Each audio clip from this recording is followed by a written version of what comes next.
Hey everybody, I'm Jeff and my channel is Outdoors in the UP.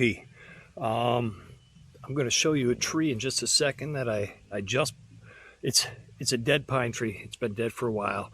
I just dropped it and limbed it. I'm going to pick it up. I'll explain in a second. Keep watching. Okay, so we've had this standing dead pine tree for a couple of years and it's just an eyesore. So today I decided to cut it down, and since I dug my wood chipper out of the back of the barn and it's currently on the back of my larger tractor. By the way, the chipper is the Woodland WC88, which means it supposedly takes a tree with an 8-inch diameter. So I've never chipped anything that large before, and I probably won't again, because normally anything larger than, say, 3 inches, I buck up and split for firewood. Even this, the conifer tree, I would buck this, split it, and use it for our outdoor fire pit. But what the heck, Beth needs wood chips for her garden floor to stop the weeds from coming up. So I figured it'd be a good day to experiment with this. I'm gonna go get my larger tractor, put the grapple on it, pick this up, cut it off at what I think is about the 8-inch mark, whenever it's 8 inches in diameter, and we'll see if we can feed this through the wood chipper and how well it does. Stay tuned. Okay, so there's the Coyote RX 7320 with, I'll give you a closer look, tractor with the Woodland Mills. As you can see, it's been sitting in my barn all winter. The Woodland Mills WC88. This is not the brand new one. They have another super duper fancy one. This was the bad boy on the block until about 6 months ago, or whenever they released the new one. My understanding is the new one's also an 8-inch chipper, but it's got some advantages that this one doesn't have. I forget what they are off the top of my head, but this one works well for me. All right, we're gonna pick up this log and cut it off, and we'll start chipping. All right, I'm going to start the saw, let it warm up for a minute, so it may be loud, but then I'm going to measure at what I think is about the 8-inch mark, cut the excess off, and then we'll feed the rest through the chipper.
Just so you can see, we've got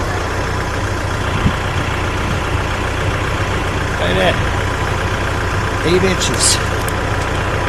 8 inches by 7. So that should be about perfect for the chipper. We'll see. Oh, just in case anybody's curious, if they care, the helmet I've been wearing, that I wear all the time now, is the Fanner, P-F-A-N-N-E-R Protos, P-R-O-T-O-S. It's expensive. I want to say I spent about $300 on it, but it's the most comfortable helmet I've ever worn.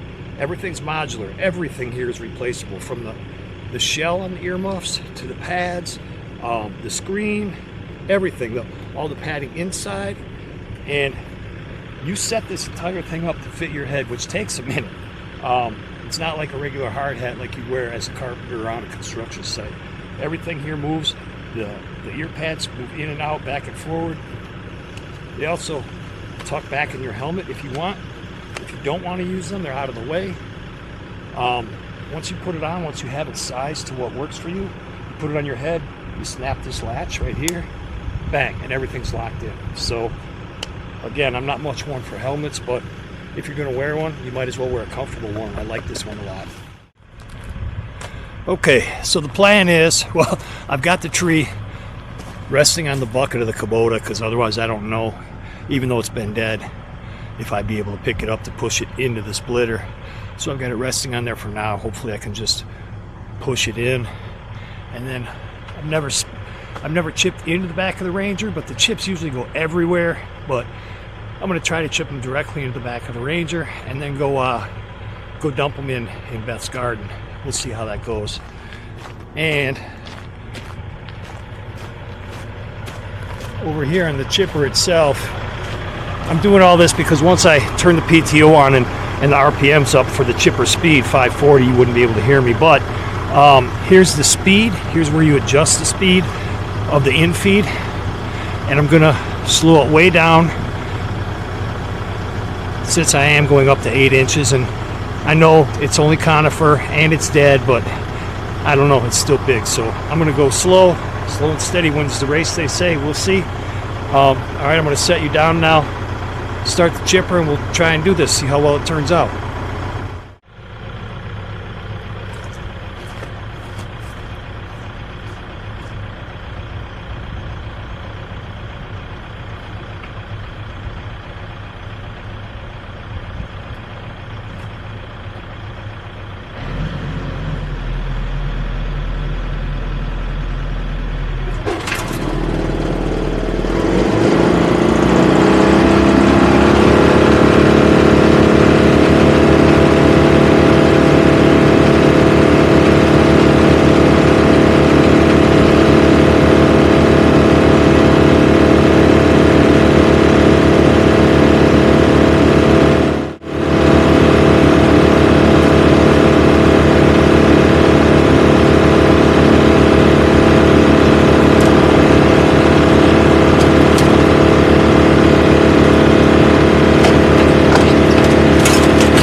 improvise. The plan I was doing, it wouldn't work with the bucket holding the log this way it was sucking it up, trying to pull the tractor over sideways, and the in-feed roller doesn't have enough force to pull it across the bucket. So I'm going to try feeding it in this way.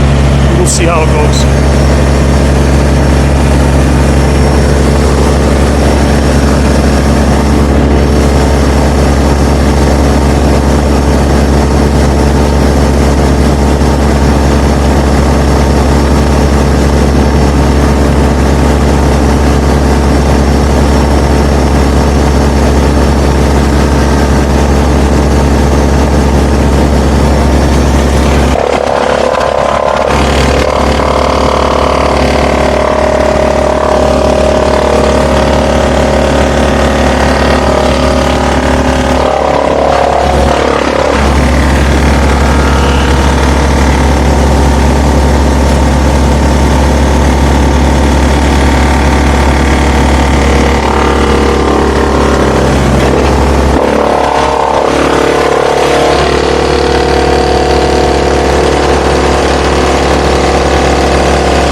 As you could see, that was a fail. I don't know if there's a lot of glare there. Maybe I should put it on the other side. It could have been because there's a couple little knots sticking out on there yet. I'm not sure. I mean, for the most part, it's pretty darn straight, except for that little crook at the top, the one closest to the chipper, but it wouldn't take it. I'm still pleased with it. I'll never, in reality, want to chip up anything that big. And the chips it makes are nice. You know, you can use them in your garden or your flower beds or whatever. That's what I'm going to use them for, is Beth's garden. But as far as chipping up an 8-inch conifer, it wouldn't do this one. We'll still go get all that. There's still a bunch of limbs back there. I'll get out and all this little stuff that I'll chip up and finish up, but I'm kind of bummed. I was hoping to show you guys some exciting stuff, and that just wasn't it.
All right, I'm gonna call that a wrap. I thought I recorded this, but apparently I forgot to hit the record button.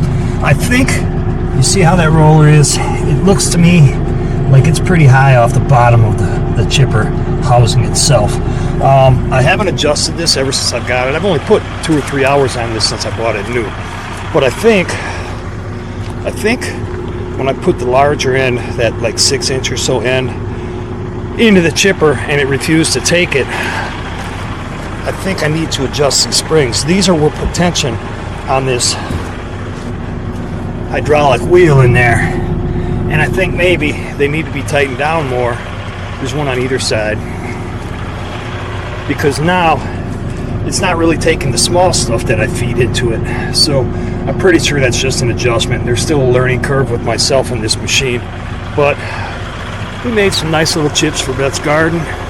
We'll go put them in there now, do some cleanup, and we'll call it a day.